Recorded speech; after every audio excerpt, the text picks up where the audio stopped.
estimados representantes del gobierno de Japón, estimados representantes de las comisiones nacionales y delegaciones permanentes, estimados expertos, consultores, estimadas y estimados colegas. En nombre de la UNESCO y especialmente de la Oficina Regional de Cultura para América Latina y el Caribe en La Habana, me complace darles una muy cálida bienvenida a este lanzamiento del proyecto Desarrollo de Capacidades para la Reducción del Riesgo de Desastres en el entorno construido en América Latina y el Caribe 2020-2022. Este proyecto se lleva a cabo gracias al generoso aporte del gobierno de Japón, a quien extiendo un agradecimiento muy especial. Es un honor para mí saludarles y participar en este lanzamiento oficial de un proyecto pertinente y necesario. Y digo pertinente, y lo enfatizo, pertinente, porque en América Latina y el Caribe, es la segunda región más propensa a desastres y amenazas naturales del mundo. Los países latinoamericanos y caribeños están en riesgo de desastres causados por fenómenos geológicos y climáticos, tales como terremotos, huracanes e inundaciones. De 2000 a 2019, en solo 19 años, se registraron 1.205 desastres en América Latina y el Caribe. Esto afectó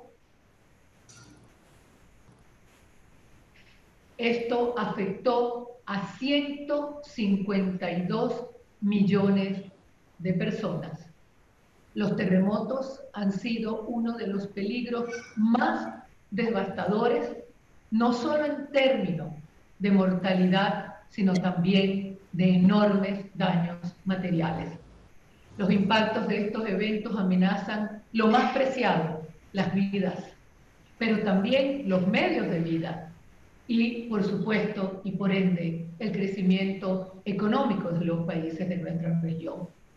Valga decir que la pertinencia de este proyecto se hace más perentoria aún, dado el incremento en los últimos años de los riesgos y amenazas naturales. El cambio climático, las presiones urbanas, la falta de preparación en gestión de riesgos y desastres convierten progresivamente las amenazas naturales en desastres, en catástrofes, causando pérdidas de vidas con importantísimas secuelas sociales y económicas. Existe, pues, una necesidad urgente de apoyar a los países propensos a los terremotos en el desarrollo de las capacidades relativas a la prevención de estos riesgos y desastres. Desde una perspectiva sistémica, enfatizo sistémica, que aborde las interrelaciones entre las distintas aristas de las amenazas naturales y de su prevención y riesgo. Y esto involucra los distintos ámbitos responsables de políticas públicas, son ámbitos de gobierno, del sector público, los miembros del sector local de la construcción, como ingenieros estructurales y arquitectos, a los fines de incrementar la seguridad de las áreas construidas, así como la preservación del patrimonio material e inmaterial. Porque las amenazas naturales son una gran amenaza al patrimonio natural y también, por supuesto, inmaterial, archivos históricos, por ejemplo. La UNESCO opera en la interfaz de las ciencias naturales y de las ciencias sociales, la educación, la cultura y la comunicación, desempeñando un rol fundamental en la construcción de una cultura global de resiliencia. La organización brinda asistencia a países en la formación de capacidades para la gestión de desastres y riesgos climáticos. En particular, apoya a los Estados miembros en la implementación y uso de sistemas de alerta temprana, conocidos como SAT, infraestructuras críticas seguras, prevención del riesgo en los sitios designados por la UNESCO, ciencia, tecnología e innovación, por cierto, digitalización de archivos, inteligencia artificial y Big Data, ambiente construido seguro, gobernanza del riesgo y soluciones basadas en la naturaleza, así como respuestas post-desastres.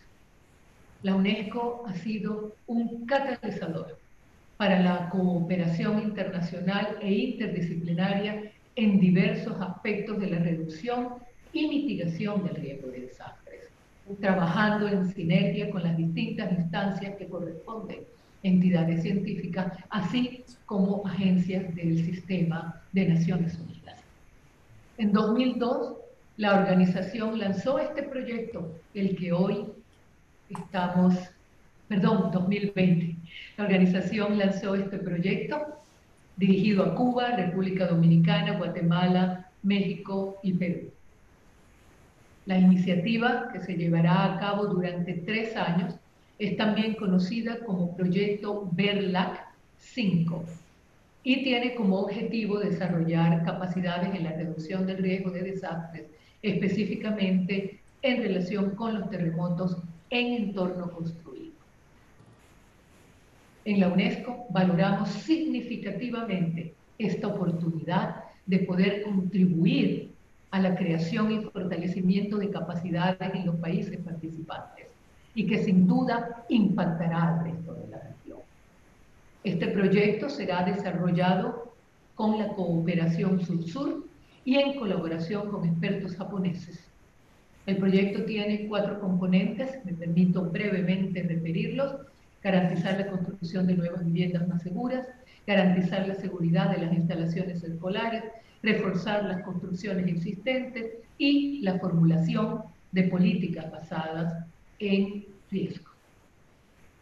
En efecto, para mitigar los daños por terremotos es necesario comprender el riesgo de estos fenómenos desde la sismología, así como los daños potenciales desde la ingeniería sísmica.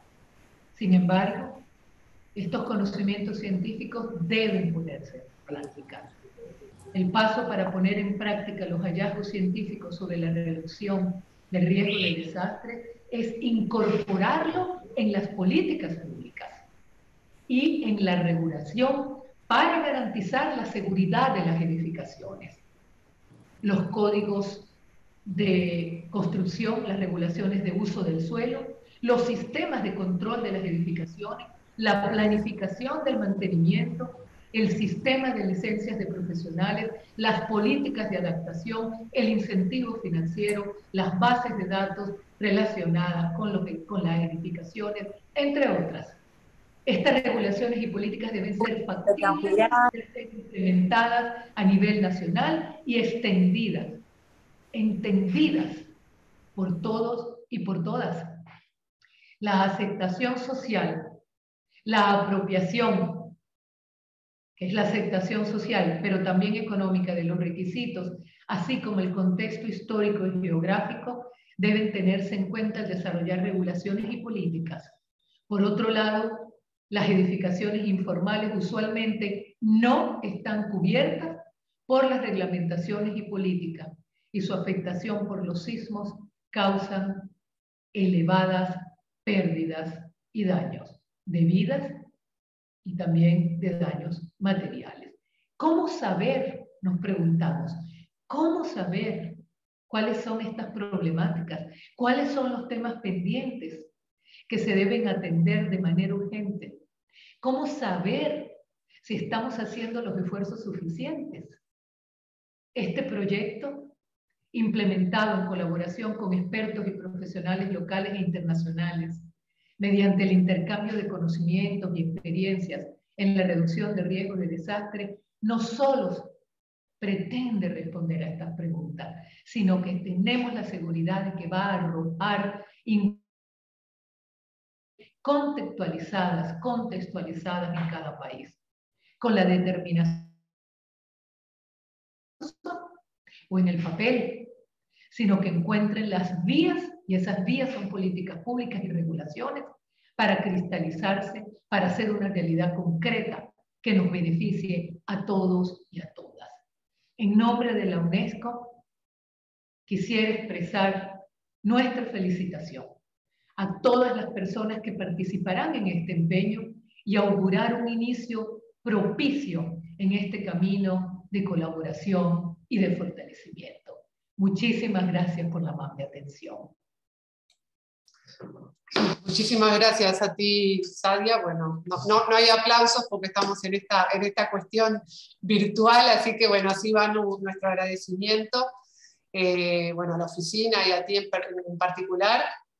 Y bueno, sin más, yo no me presenté, voy a ser la maestra de ceremonias, les dije, soy Selmira May de la oficina de la UNESCO en Montevideo, coordino la unidad de gestión de riesgos de la oficina, y bueno, como un poco decía la directora, esto es un esfuerzo mancomunado entre varias oficinas de la región y la sede de la UNESCO en París, y que cuenta por supuesto con el apoyo fundamental del gobierno de Japón. Entonces, asimismo estamos llevando a cabo esta reunión en colaboración desde el Caribe y Montevideo.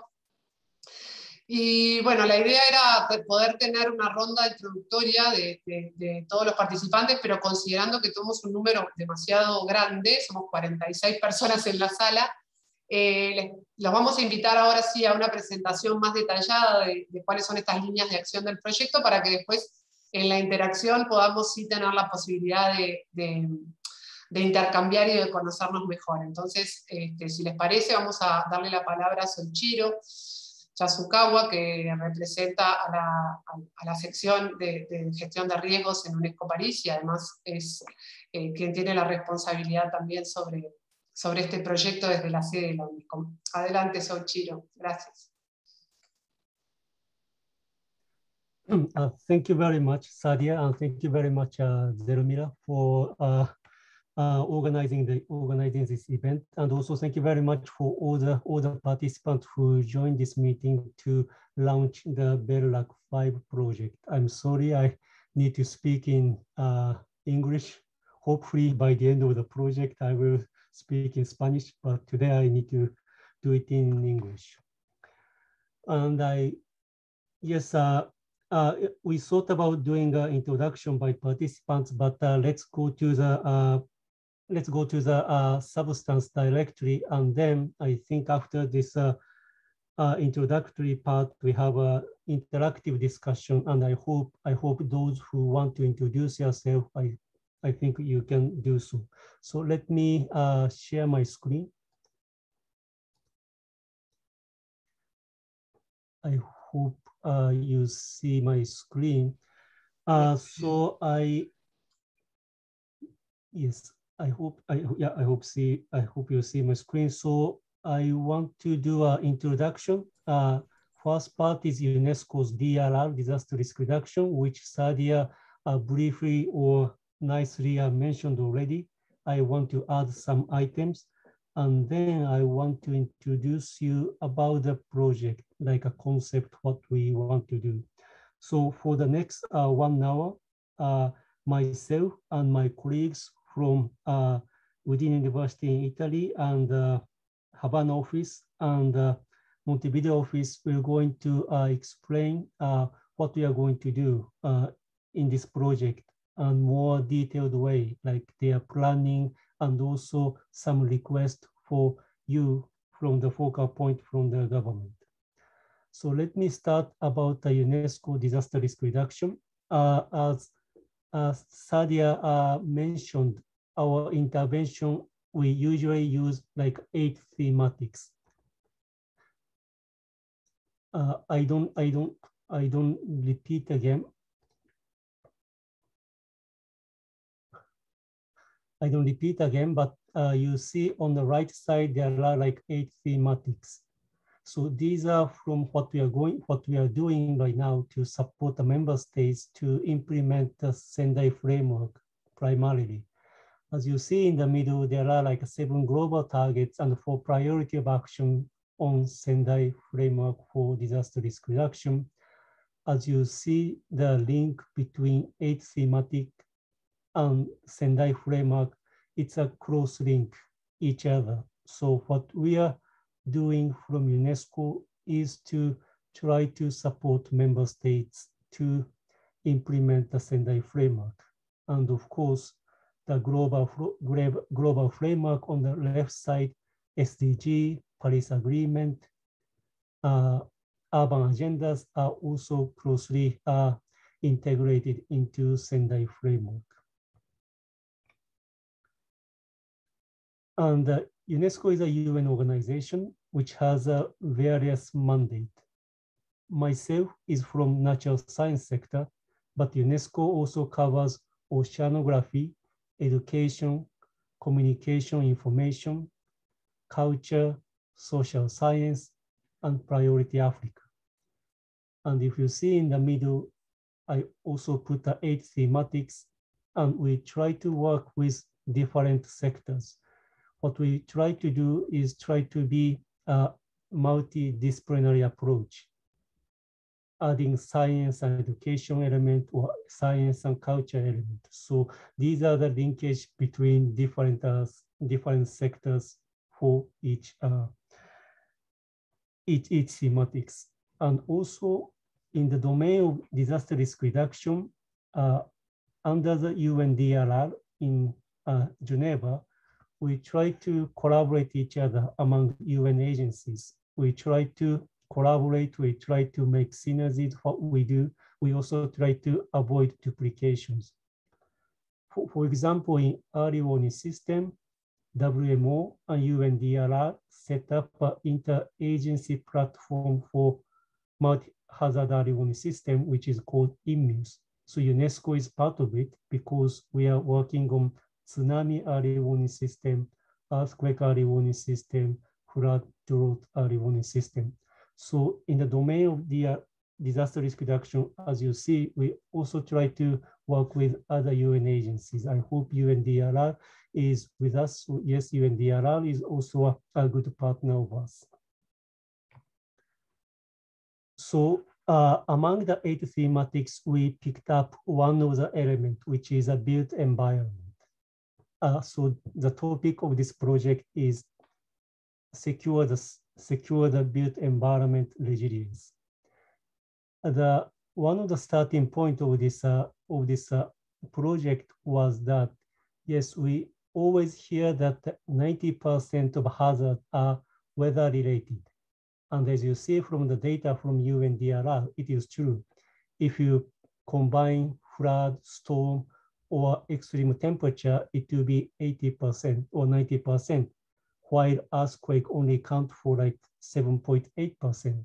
But this is a number of disasters. But if you look at the numbers of the death or human loss or fatality, actually 60% of the deaths is from the earthquake.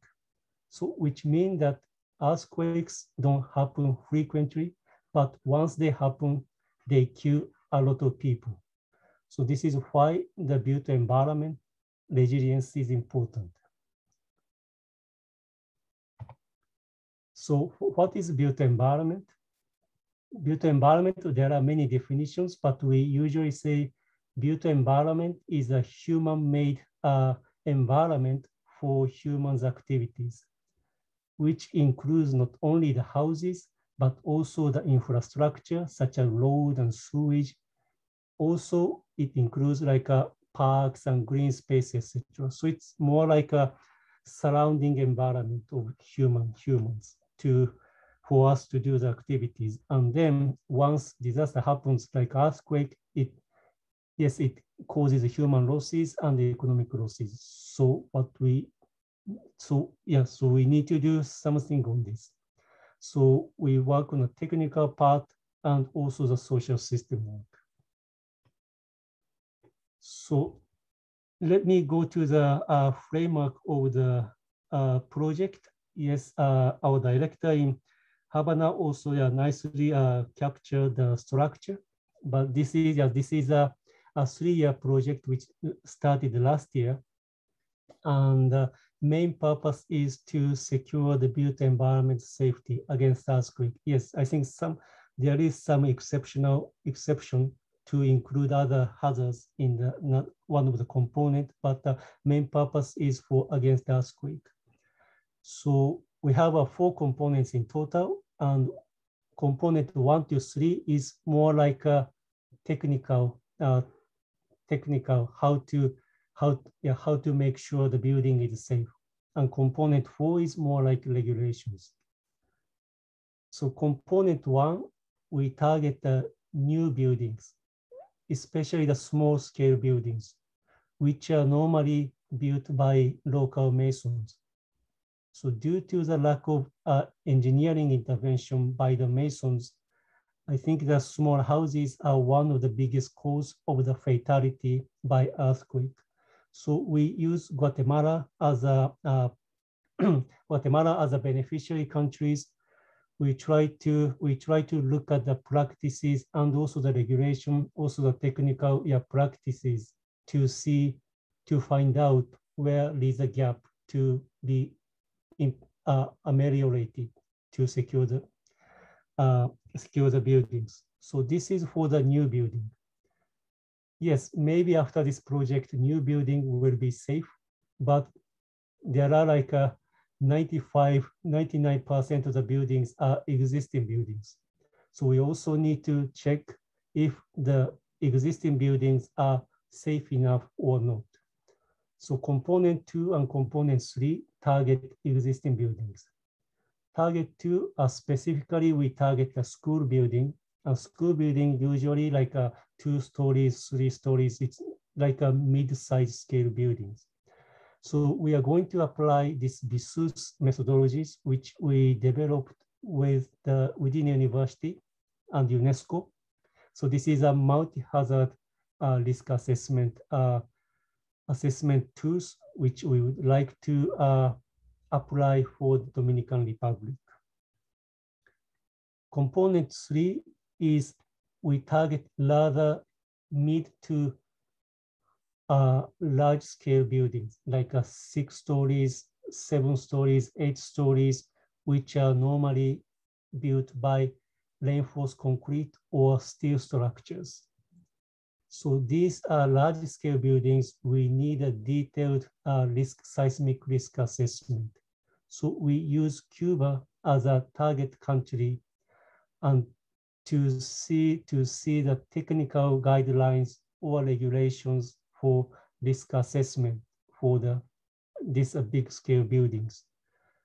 We are going to work with Mexican and Japanese structural engineers together with Cuban structural engineers to try to see the difference of the principles of the seismic assessment and also retrofitting planning. So component 1 to 3 are more like a technical part. But on the contrary, on the component 4, we target on the policies or regulations. Yes, as Sadia already mentioned, in order to secure safety of the building, we need more than engineering. We also need to make sure that people follow this technical standard. Yes, as she mentioned, we need a building code, we need a building control, building permission system, land use, or like a qualification for the engineers, or like a retrofitting policies, as well as the finances, database, etc. So we try to look at the policies very comprehensively concerning the built environment to see where is the gap, or where is the gap in the country. And in this project, UNESCO doesn't mean to enforce our recommendation or enforce what we found. Rather, we want to provide with you a network or fora so that the focal point from the government from 5 countries plus expert from Japan can learn each other. They exchange the practices, they exchange the practices and knowledge or information so that they can learn from each other. Because yes, it's easy to make a recommendation, but at the same time, if you want to make it into regulations, yes, you need to go through the parliamentary discussions, etc. So really need to be programmatic and practical for what we are going to achieve in this project. So we not only recommend what we do, but rather we want all of us to freely exchange knowledge or experiences with each other. So these are the big structure of the project. And then, next one, I would like to invite each offices who is in charge of this each component to share with you what we are going to do in the detail, and also if there is any request for the focal point to the government. Yes, I think our consultants from each offices will explain. But for Guatemala, due to the scheduling point of view, I'm going to continue for the component 1. But component 2, we have Petra from within universities, and for Cuba, Dr. Obdulio Nicola Coca Rodriguez from Havana office, and for component 4, Mr. Eduardo Planos from Montevideo office. But let me start from the component 1. So component 1, as I mentioned, we use the target country is Guatemala, and also Mexico will be supporting this component. And this is to secure the new buildings, which is for the small scale buildings. So we have as you see, we have like a four big component in this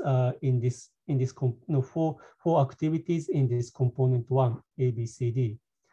So AB is try to look at the policies or practices of the small scale houses, and we try because as I mentioned, for the small scale buildings, we need like a building code or control system, etc., etc.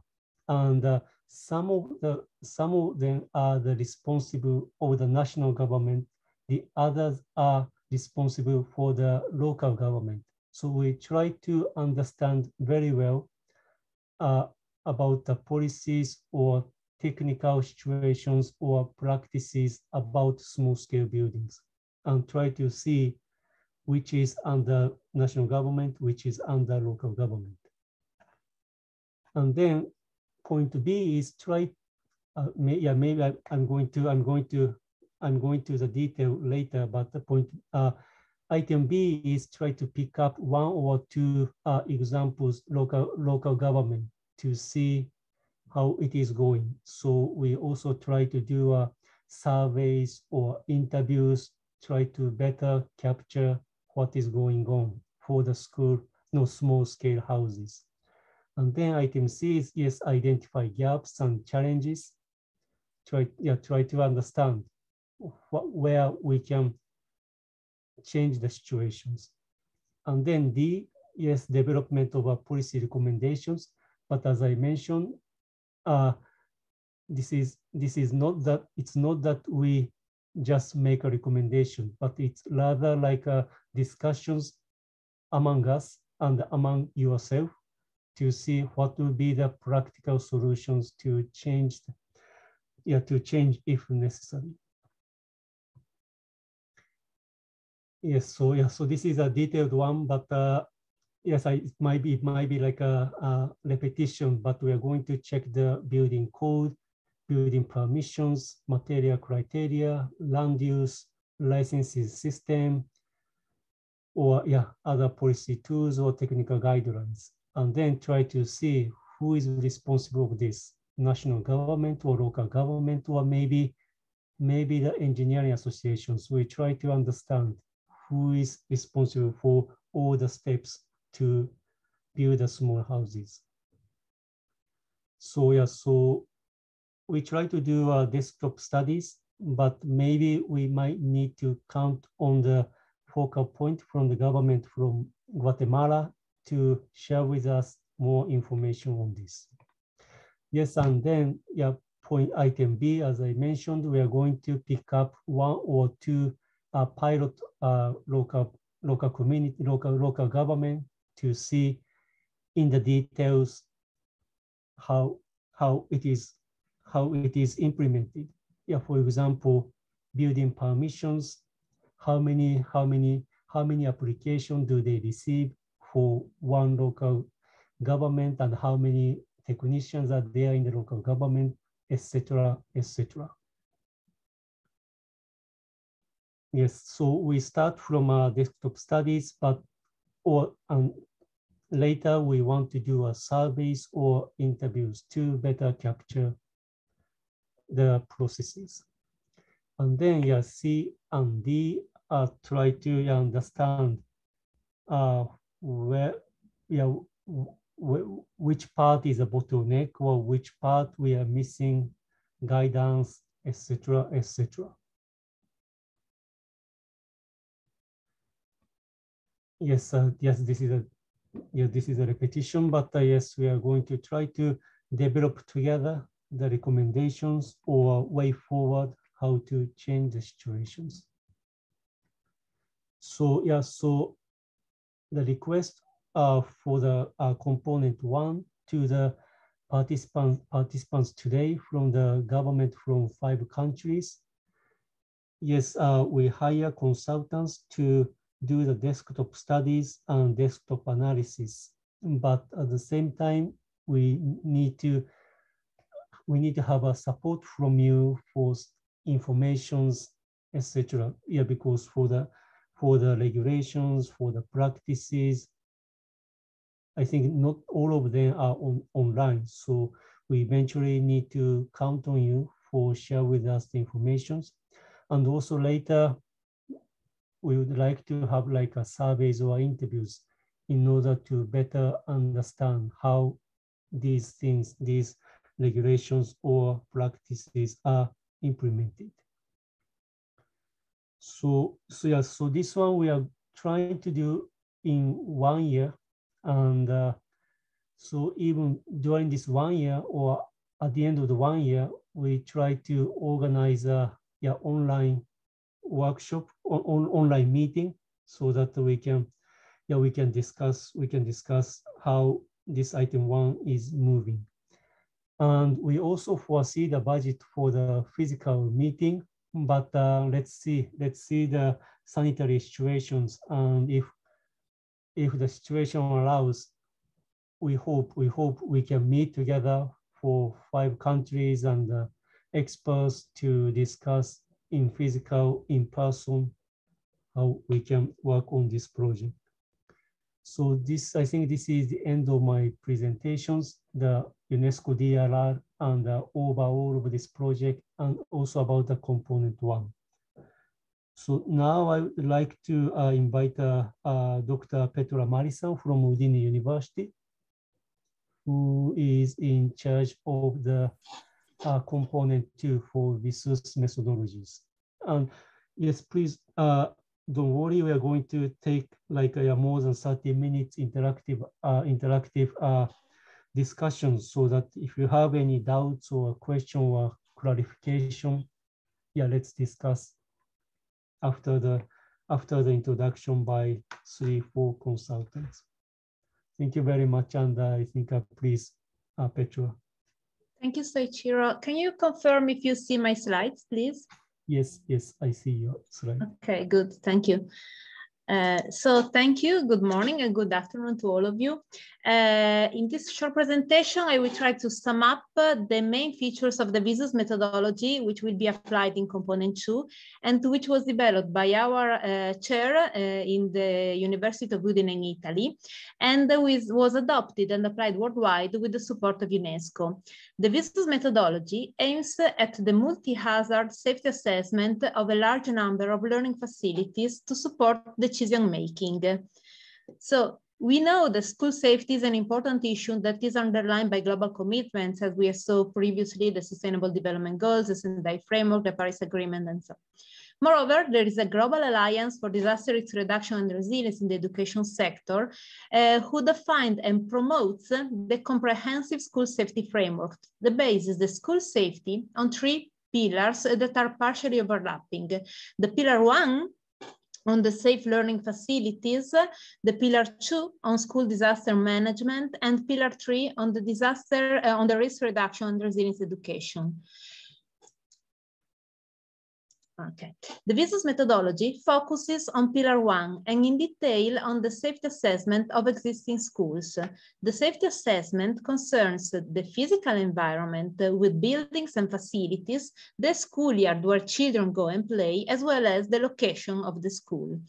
The VISUS methodology is described in the 3 volumes of the UNESCO guidelines for assessing learning facilities in the context of disaster risk reduction and climate change adaptation, published by UNESCO, which describe why and how apply VISUS and what are the outcomes and the procedures for applying VISUS.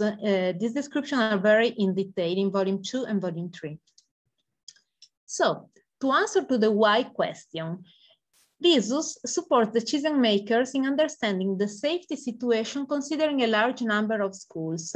Decision makers need an overview of the situation, knowing the conditions in each learning facility in order to understand which school needs priority intervention and why. In addition, for outlining a safety upgrading action plan, it is useful to know what type of intervention are needed and how much they would cost.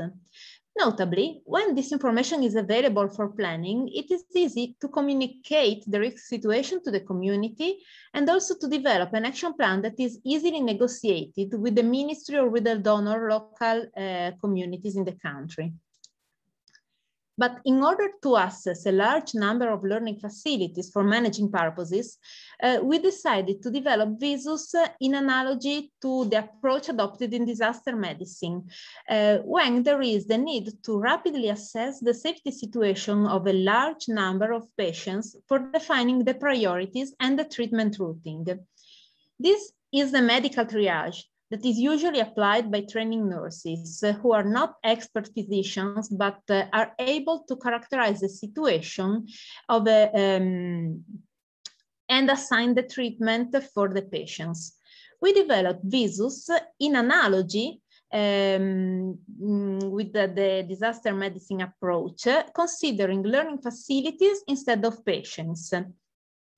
So instead of nurses, in VISUS, there are the VISUS surveyors who are not engineering experts, but they are trained for characterizing the situation according to rules and criteria precodified by expert engineers in the VISUS methodology.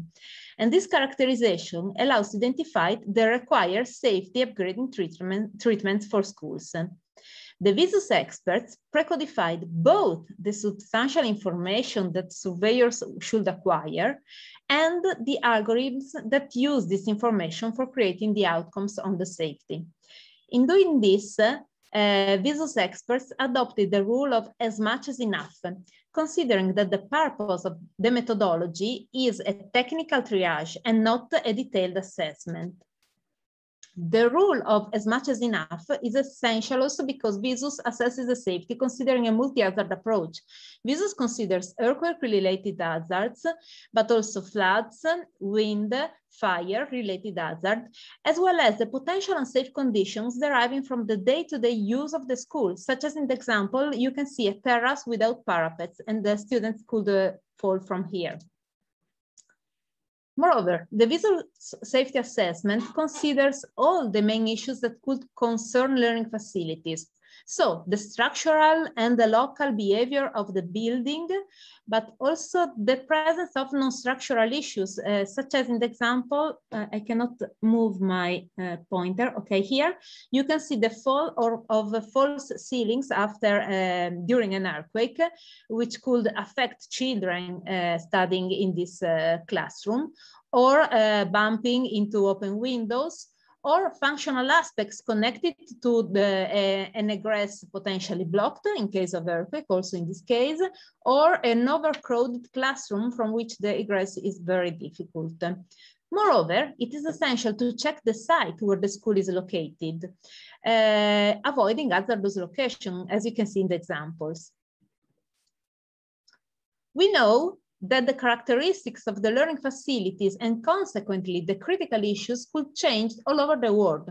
So VISUS is suitable for being adapted to different local characteristics. Indeed, during past projects, VISUS was applied to different school typologies, going from example from reinforced concrete buildings to bamboo buildings. For the adaptation, VISUS requires the support of local experts who can provide the information for the adaptation using the methodology that is already pre-codified in the VISUS documents. The adaptation also concerns the training of the VISUS methodology to the local specificities. VISUS methodology is based on capacity building. It is one of the essential features of VISUS. Capacity building is achieved through 3 trainings. One training for decision makers on what VISUS is and how to use the outcomes. Then one training for trainers, usually professors from local university, so that they will be able to spread the methodology. And the third training is for VISUS surveyors, which are usually students from local technical university or local technicians who are trained to acquire the information on schools. VISUS, you can see in the image, VISUS adopt a graphical language that allows both to transfer knowledge and to build or strengthen capacity in doing safety assessment. This approach based on the knowledge transfer allows also the self-management and the scale up of projects at the country level. I'm going to conclude by shortly illustrating which are the steps to implement VISUS. First, there is a preparation with identification of the main actors and roles, with the definition of the steering committee and the local committee that work together for the implementation of VISUS. They work together first in the adaptation to local specificities, as I previously described, and in the adaptation of the training. Then in the development of the training that allows to transfer knowledge and technology. Then there is the trained surveyors will do autonomously the survey in the schools using the iVisus application, that is a tablet-based application that permits to acquire the data and the photos of the situation in the schools and automatically elaborate this information using the algorithms defined by the VISUS experts and implemented in the application. The elaboration allows to define the VISUS outcomes, which concern 3 main categories: the safety situation, the safety upgrading needs, and the status. In this slide, I rapidly show you the VISUS outcomes expressed using graphical indicators. The outcomes from the safety situation summarize where there are safety critical issues and what they are. You can see the rows that I showed you previously, as well as the performance overall judgment provided by the VISUS safety stars. Then there is the suggested safety upgrading actions defined in terms of relocation, reconstruction, retrofitting, refurbishment, restoration self-made. And there is a preliminary estimation of the required budget allocation, which is provided by an indicator that classifies how much the intervention would cost with respect to the reconstruction of a new school with the same characteristics. So one means that intervening costs as building a new schools. Finally, also indicators on status are provided that are a sort of quality judgment, for example, on accessibility, water and sanitation, security, and so on. All this information can be used by decision makers for defining safety upgrading action plans. The survey and outcomes data are moreover collected in the VISUS database that could be linked to the Education Management Information System, MEMIS, of the country. The VISUS data are used to create individual and collective reports on schools, web maps, and statistics on the situation. Here I show you rapidly an extract from one individual report that shows the outcomes with technical details, as well as all the photos acquired in the school showing the situation. All the outcomes of the business methodology enable the decision makers to develop various safety upgrading strategies on the basis of the decision maker's request. For example, it could be possible to prioritize schools depending on the number of safety stars and on the basis of the exposure to specific hazards, or by physical vulnerability, or considering the number of occupants, or other criteria defined by the decision makers. This allows to identify also multiple plans that could be compared among them, considering, for example, the required resources or other plans defined by the decision makers. I conclude showing where VISUS has been implemented so far and the map of the worldwide institution involved in the revision and improvement of the methodology. So thank you for your attention. I think, okay, I interrupted the screen sharing. So from my presentation, if I have to summarize the needs for implementing VISUS, I will underline the importance of having this local committee that supports the implementation, the adaptation and the implementation of the methodology, and that supports all the logistics in the country where the methodology will be applied. So thank you.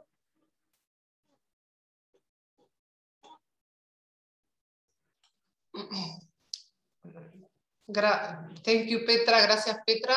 Soy Chiro. I don't know if you're still... soy Chiro. Please, if you want to. Si querés darle I'm still here.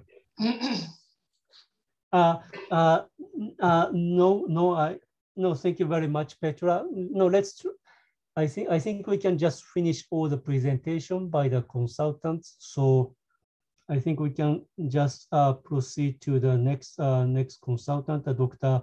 Obduliro Nilo Coca Rodriguez, for the component 3.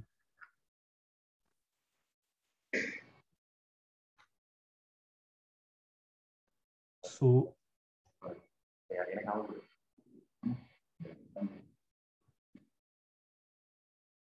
I hope he is with us. Buenos días.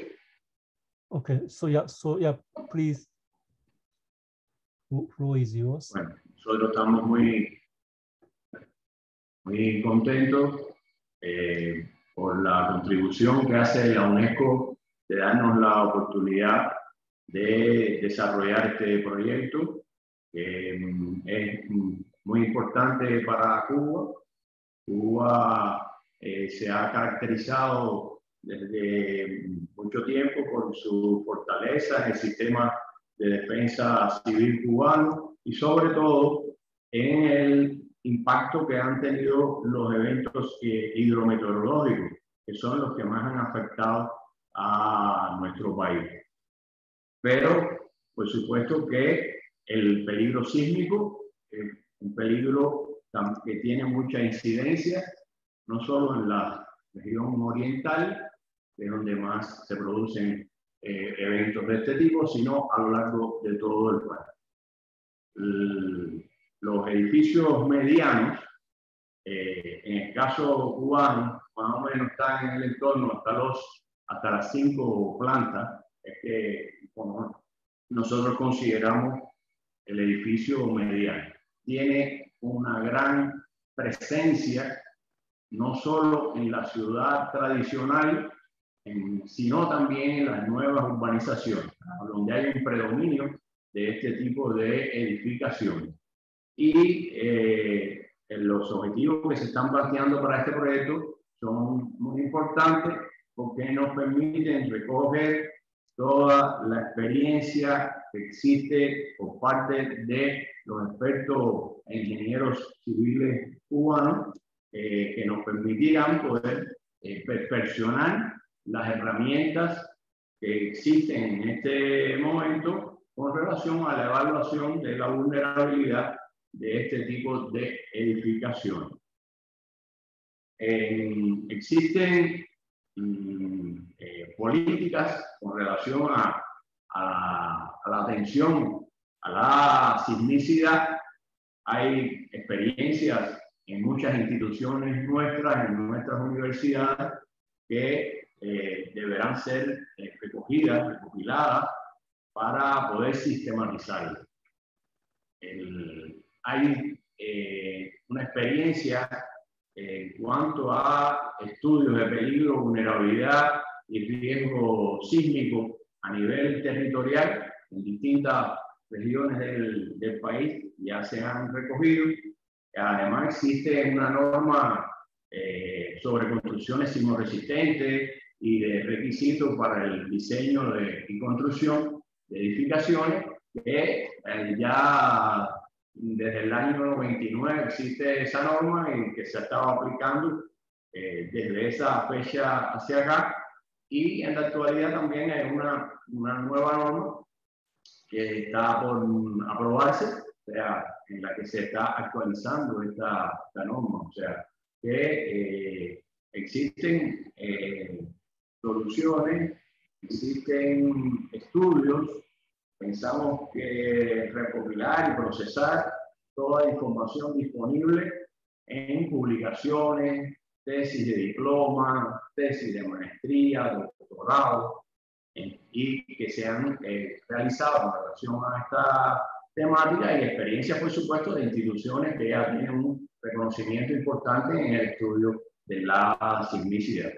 Pues a partir de todo esto, bueno, pretendemos realizar un diagnóstico de la situación problemática con relación a la rehabilitación de edificios de tamaño medio en Cuba, desarrollar y compilar, bueno, un cuestionario que se pretende hacer para este componente 3 con la ayuda de expertos mexicanos, y aplicar, por supuesto, este cuestionario, identificar a partir del procesamiento de toda la información cuáles son las fortalezas y debilidades del sistema de rehabilitación de edificaciones medias en Cuba, ¿no? Y por supuesto, relacionándola, ¿no?, con la experiencia de México y Japón, bueno, nos permitirá poder llegar a recomendaciones en este sentido. De manera general, pienso que estos son los aspectos más importantes que pretendemos enfrentar en este proyecto.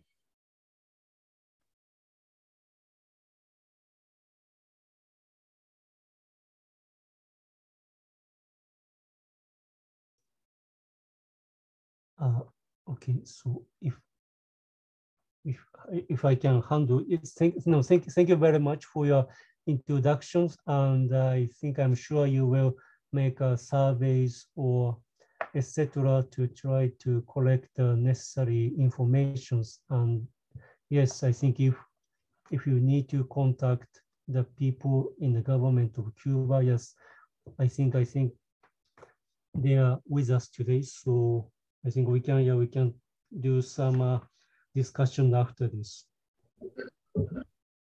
So maybe let's finish this introduction part. I would like to invite Eduardo Planos, who is with the Montevideo office and who is working on the policy review in 5 countries on built environment. ¿Se me escucha? Sí, Marcelo, no sé si... Con mucho gusto, con gracias, mucho gusto. Marcelo, gracias, Eduardo. Con mucho gusto. Si me permiten, voy a compartir una pantalla. ¿Te escuchas, Elmira? Sí, hay alguien que creo que está con el micrófono abierto, pero le pedimos que chequen tener los micrófonos cerrados. Solo Marcelo va a presentar. ¿Se ve la presentación ahí? Solamente Sí, es una diapositiva. Perfecto, Marcelo. Bueno, antes que nada, para mí es un gusto haber recibido la confianza de la oficina de UNESCO para sumarme a esta iniciativa. Creo que realmente es un entusiasmo muy grande el que tengo como gran parte del equipo de consultores para abordar esta actividad, sobre todo analizando el caso de estudios. He preparado una pequeña diapositiva que me parece que resume lo que estamos tratando de hacer el equipo que está colaborando desde la oficina de UNESCO, donde por un lado, como ustedes pueden ver en la izquierda, hay una serie de casos de estudio que claramente se han identificado recién por parte de Selmira y Eduardo. En particular, he puesto solamente la banderita de Perú porque es uno de los casos que me toca analizar en particular, ¿no? Y tenemos un caso de referencia, que creo que es una referencia mundial, no solamente para América del Sur o América Latina, sino en términos generales la experiencia de Japón, que la idea es analizar las experiencias, las lecciones aprendidas, la tecnología que están utilizando y también cómo generan capacidades en su sociedad, por una parte. Y por el otro lado, la idea dentro del equipo que nos toca a nosotros, a los equipos que estamos vinculados a esta actividad, sería por una parte, como se puede ver en este pequeño gráfico, preparar algunos documentos que siempre la visión externa suele ser importante, pero siempre en contacto con las autoridades locales, obviamente, que son quienes más conocen la realidad de sus propios países, lo que nos va a llevar a preparar unos informes a nivel de país. Esto creo que es extremadamente importante como un punto de partida. Teniendo en cuenta, como lo dijo el doctor Soichiro, que nosotros estamos aquí en la componente número 4, vinculado esencialmente a la identificación de recomendaciones de política, y tiene que ver con un nexo con las comunidades y con la sociedad, de tal manera que precisamente implementen las normas y los marcos regulatorios que existen. Entonces tenemos esos 5 casos de estudio en cada uno de los países, uno en América del Sur, 2 en Centroamérica y 2 en el Caribe.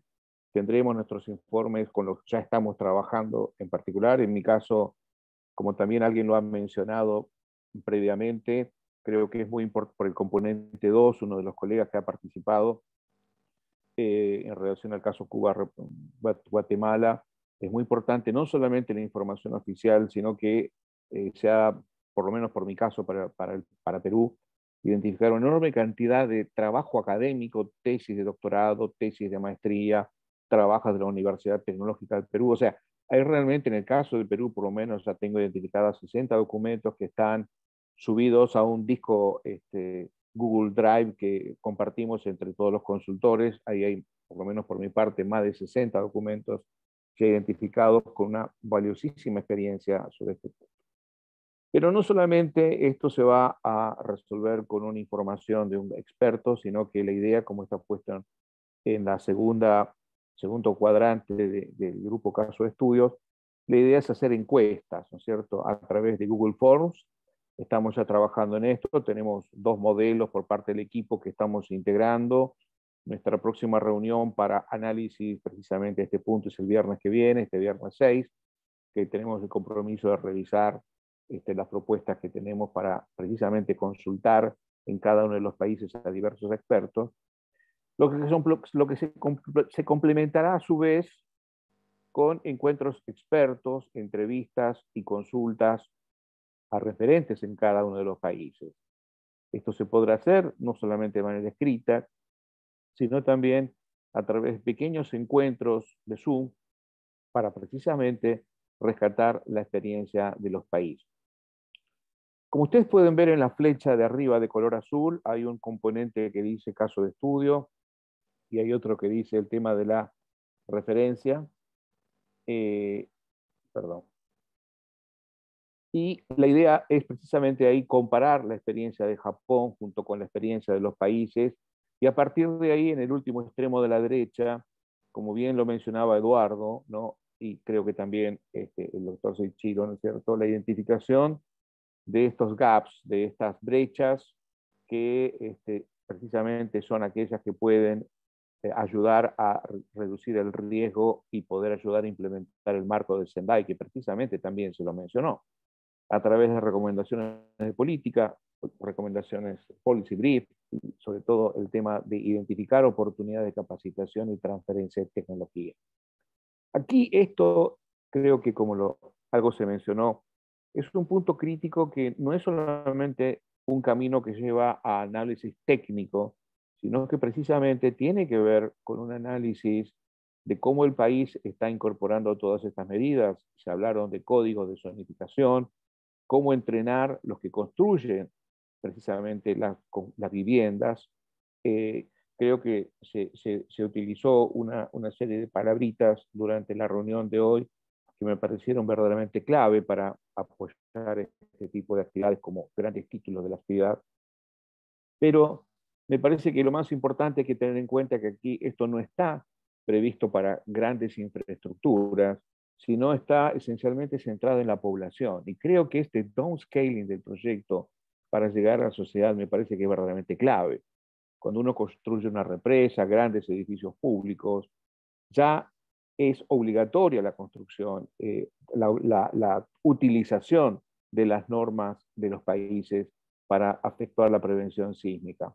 Pero claro, como se mostraba en una de las primeras diapositivas, que si bien las inundaciones son las que más daño generan, la mayor cantidad de muertes están hechas en este tipo de riesgos sísmicos, riesgos geológicos.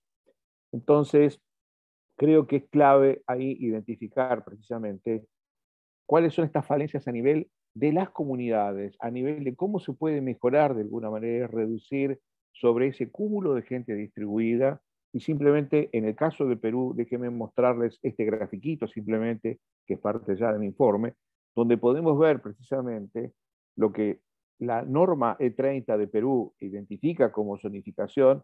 Pueden ver la zona roja en el área costera, y en la imagen de la derecha pueden ver precisamente la distribución de la población. O sea que verdaderamente, si aquí tenemos por un lado la amenaza y tenemos la vulnerabilidad distribuida como parte de la demografía, claramente podemos ver dónde está centrado el riesgo, lo podemos percibir. Y creo que en ese caso, entonces, es donde nosotros, a través de nuestro caso de estudio, nuestros informes, la idea es poder contribuir trabajando con los países a la identificación de esas brechas. Esto es lo que por lo pronto venimos trabajando. Se han cumplido ya 2 meses de nuestra actividad, de las que hemos discutido, y creo que estoy transmitiendo en general la visión del grupo, pero por supuesto queda abierta la oportunidad, supongo, para que alguien más pueda complementar. Muchas gracias.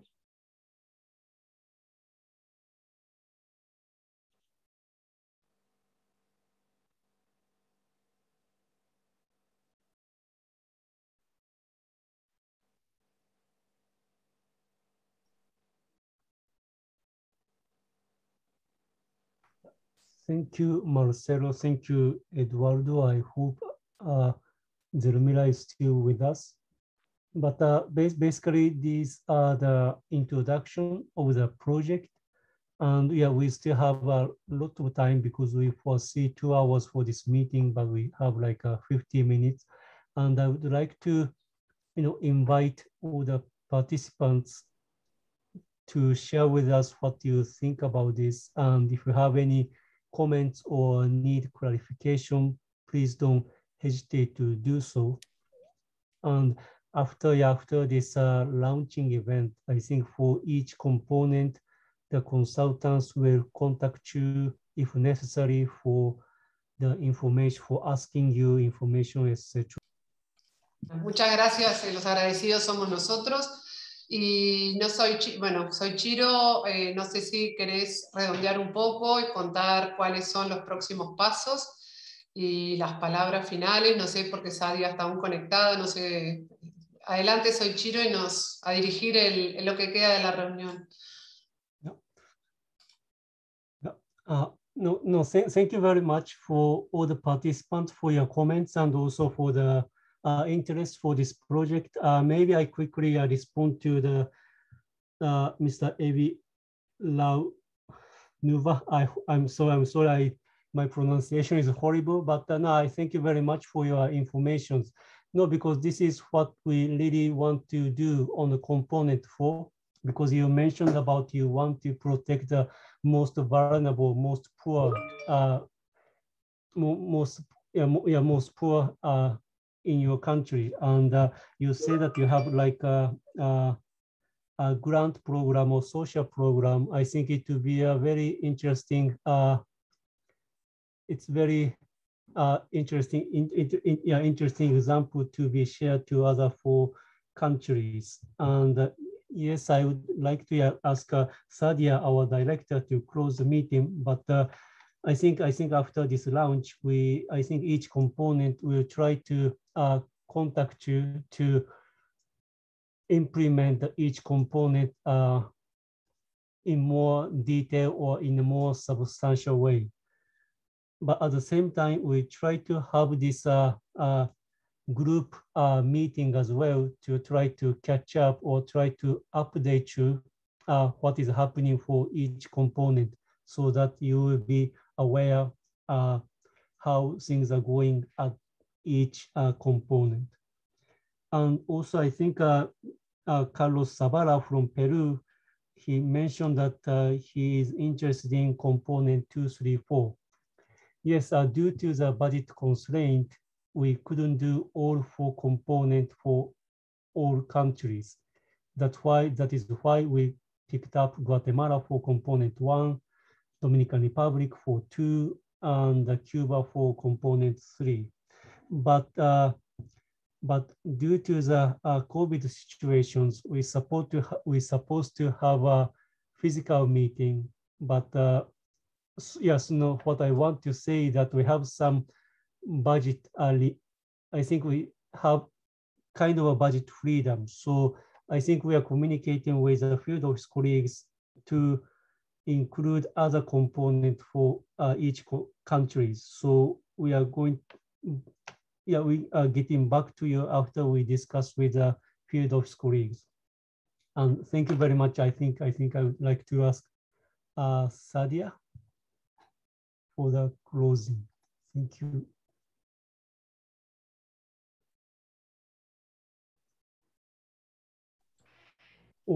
Muchísimas gracias. Soy Chiro. Muchísimas gracias, Zulmira, por la moderación, colegas que se conectaron y que han estado respaldan este proyecto desde París. Y por supuesto, señor viceministro, hizo una intervención previa en República Dominicana, demás autoridades, no los puedo nombrar a todos y a todas. Muchísimas gracias por su participación en este lanzamiento oficial del proyecto financiado por el gobierno de Japón, a quien reitero nuestro agradecimiento por su generoso aporte. No me resta agregar mucho más que nuestro agradecimiento y insistir en la pertinencia de un proyecto como el que oficialmente hemos lanzado en la mañana de hoy y por la que va y tarde de hoy para quienes están conectados en otros países, y por supuesto que sabemos será un esfuerzo coordinado entre las distintas instancias expertas, consultores, colegas en los distintos países, estados miembros beneficiarios. Muchísimas gracias y este evento entonces queda cerrado. Te paso la palabra, Zulmira. Muchas gracias. Gracias, Sadia. Muchas gracias por acompañarnos durante toda la reunión. Sabemos que y no con una oficina, sino con 2 grandes oficinas a cargo, el tiempo es oro, mucho más que oro, así que 1.000.000 de gracias de verdad por estar. Y bueno, a todos los participantes, es un hasta pronto. Ojalá estemos dentro de algunos meses hablando de los avances que han habido y otra vez intercambiando experiencias más allá de cada componente en particular. Y bueno, gracias por el tiempo y también, bueno, gracias a todo el equipo de UNESCO, Montevideo, París, Cuba, Oficina de La Habana, etcétera, que estuvieron acompañándonos a República Dominicana, que hicieron posible Perú, creo que Guatemala también, y México, que nos estuvieron acompañando y que hicieron posible esta reunión y la gran y magnífica convocatoria de 45, casi 50 personas. Que tengan buen día, buena tarde y bueno, nos vemos muy pronto.